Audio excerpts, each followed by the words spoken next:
Happy December. I've come out this evening and I didn't realise the moon was rising so early. Look how beautiful it is. It's a supermoon. It's fantastic. It's really bright. It's also known as a full cold moon. And, the full moon's a lovely time for tuning into energies, aren't they? They're really strong energies. And I'm really looking forward to the stars coming out because look, it's a nice clear night.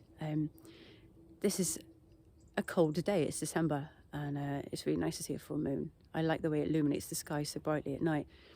But December is traditionally a time, I think, for retreating, isn't it? All around me you can see the trees have lost their leaves and everything's gone a bit into ground, but there's still a lot growing. And the birds are around me, they're gorgeous. I just thinking about what can help us through December, really. I think it's really important to acquiesce to what is and remember that in 2 months' time, February, when the land awakens again, so much is going to be growing. So there's a tendency in our society that we've just got to keep going at the same level of energy the whole year round and be productive. But we're not like that. We're just the same as the animals and the insects. We want to hibernate. We want to rest a bit more. I totally want to sleep a lot more. And the moon is a sense of constant that's there. The moon and the sun. We watch them rising and setting, even though they're just in the same place and we're actually the ones moving. But there's a sense of constantness, and that there's a beauty in the seasons, and there's a beauty in being like the animals and the insects and the birds and being quiet at this time of year. If you've got a bit of a cold like me, because it hit me this week with a bit of a sore throat and a cold, there are lovely herbs you can take. I've got some sage, and I'm going to be having a sage tea. Sage is really good for coughs and colds, and also digestion. There's a little Robin down there. Hey, Robin. It also helps to soothe and calm anxiety. It's nice this time of year. It's a very grounding, base chakra kind of herb to work with. It's very woody. Sage is traditionally used burned, isn't it? White sage for clear and negative energy. So full moon, letting go of toxinous old energy.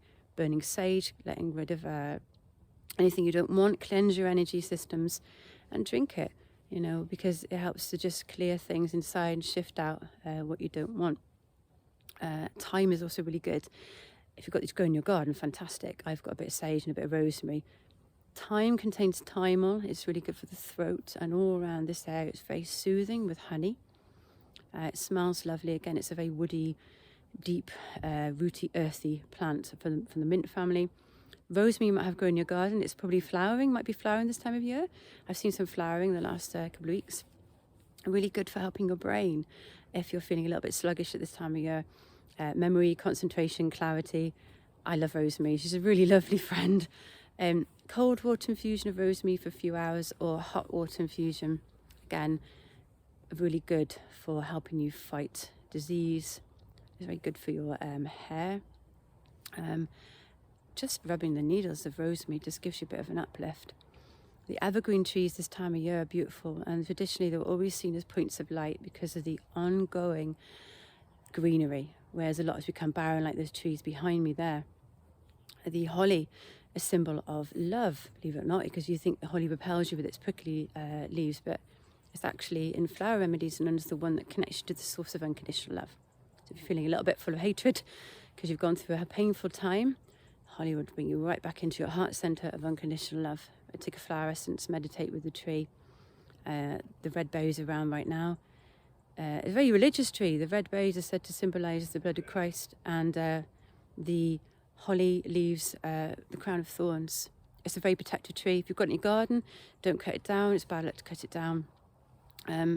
It's a beautiful tree to have around. It's all about burning away fire of what you don't want anymore. So again, burning away the old. Trees like the pines and the firs and the spruces that you see in the forest, and they're really upright and tall, and they're very resilient through the elements of the winds and the snow and the rain that comes at this time of year.